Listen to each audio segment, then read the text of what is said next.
অধ্যায় absorption and variable costing 5 number class. আগের 4টি ক্লাস খুব মনোযোগ দিয়ে দেখে নিও। ABC Limited produce a product whose related information for the year ended December 31, 2014 is as follows. ABC Limited এর উৎপাদন সংক্রান্ত তথ্য এখানে দেওয়া আছে। বিগিনিং ইনভেন্টরি আছে 20,000 ইউনিটস, নর্মাল ক্যাপাসিটি 1 লক্ষ units, production during the year এই বছরে উৎপাদন করা হয়েছে 90,000 ইউনিটস। ইন্ডিং ইনভেন্টরি আছে এখানে 30,000 units.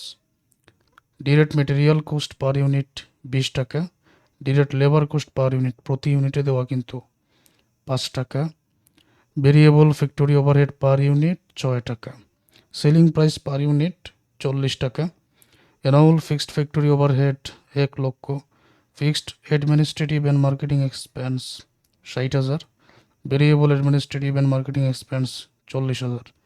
Prepare an income statement for the year using direct costing and absorption costing method.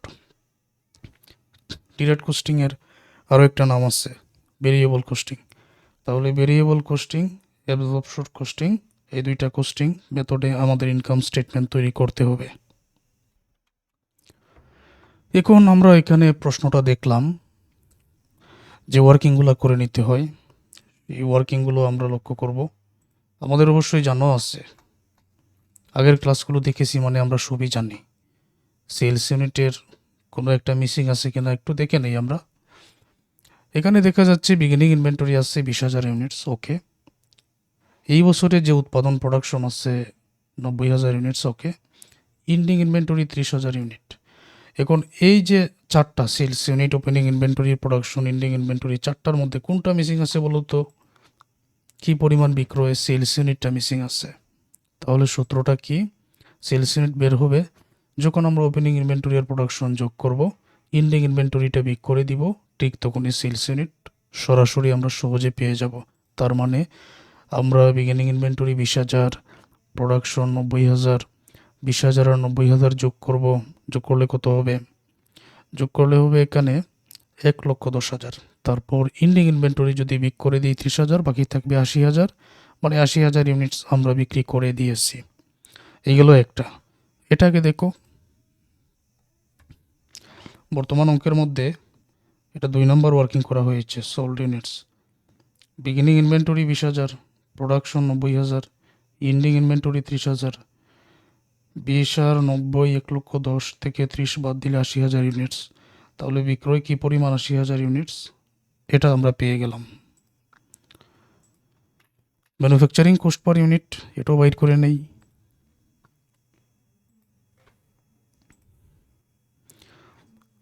আমরা জানি material, labour, variable factory overhead দুইটাতেই যায় প্রতি ইউনিটের ব্যয়।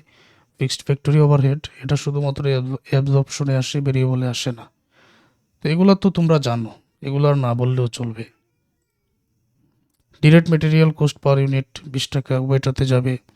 Direct labour coast per unit 5 টাকা, উভয়টাতে যাবে। Variable factory overhead per unit 6 টাকা, উভয়টাতে যাবে। আর অ্যানুয়াল ফিক্সড ফ্যাক্টরি ওভারহেড, যেটা fixed factory overhead, fixed manufacturing overhead, এগুলো তো একই। অ্যানুয়াল ফিক্সড ফ্যাক্টরি ওভারহেড 1 লক্ষ টাকা আছে। তাহলে আমি এটা প্রোডাকশন দ্বারা ভাগ করব নাকি নর্মাল ক্যাপাসিটি দ্বারা ভাগ করব? অবশ্যই নর্মাল ক্যাপাসিটি দ্বারা। 1 লক্ষকে 1 লক্ষ ইউনিটস দ্বারা ভাগ করে 1 টাকা করে প্রতি ইউনিটের ব্যয় বের হবে। এটাই হবে fixed factory overhead per unit, তাই না? ভেরিয়েবল অ্যাবজর্পশন, ডিরেক্ট মেটেরিয়াল 20 টাকা, উভয়টাতে যায়। ডিরেক্ট লেবার কোস্ট 5 টাকা, উভয়টাতে। ভেরিয়েবল ফ্যাক্টরি ওভারহেড 6 টাকা, উভয়টাতে। ফিক্সড ফ্যাক্টরি ওভারহেড 1 লক্ষকে 1 লক্ষ ইউনিটস নর্মাল ক্যাপাসিটি দ্বারা ভাগ করে 1 টাকা সরাসরি অ্যাবজর্পশনে যাবে, ভেরিয়েবলে যাবে না। 3টা টাকা পেয়েছি, যোগ করো 31, এই 4টা যোগ করলে 32। তো 2টা ওয়ার্কিং আমাদের শেষ। তারপর fixed factory over applied, under applied, এটা নয় আমি অঙ্কের মধ্যেই তোমাদের বোঝাই, এটাও বাইর করতে হবে। প্রথম অঙ্কটার মধ্যে যাচ্ছে, প্রথমে তো ডিরেক্ট কস্টিং, তাই না?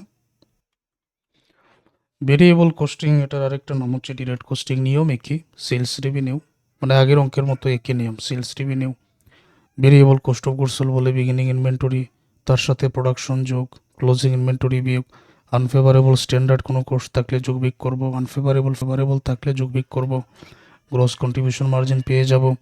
একসাথে ভেরিয়েবল সকল এক্সপেন্স তারপর বিয়োগ করব, কন্ট্রিবিউশন মার্জিন পেয়ে যাব। একসাথে যাবতীয় ফিক্সড এক্সপেন্সগুলো বিয়োগ করব, যোগ করে এখানে নিব, নেট অপারেটিং ইনকাম পেয়ে যাব। এটা তো মনে রাখতে হবে। এতক্ষণ পর্যন্ত ক্লাস করে আমরা কি বুঝলাম? এটা আমাদের মনে রাখতেই হবে আগে থেকে। এটা মনে রাখার উপায় হচ্ছে কয়েকবার হাতে কলমে লিখে নেবেন, তাহলে মনে থাকবে। তারপরে ম্যাথগুলো প্র্যাকটিস করো। এখন সেলস রেভিনিউ আমরা সরাসরি কি পরিমাণ ইউনিট বিক্রয় এটা দেওয়া নেই, কিন্তু সেলিং প্রাইস পার ইউনিট 40 টাকা আছে। একটু আগেই আমরা বাইর করেছি কি পরিমাণ বিক্রয়, সোল্ড ইউনিটস 80,000 ইউনিট। তাহলে 80,000কে এই যে বর্তমানে কোথায়, এই যে সেলিং প্রাইস পার ইউনিট 40 দ্বারা গুণ করব আমরা। ওকে,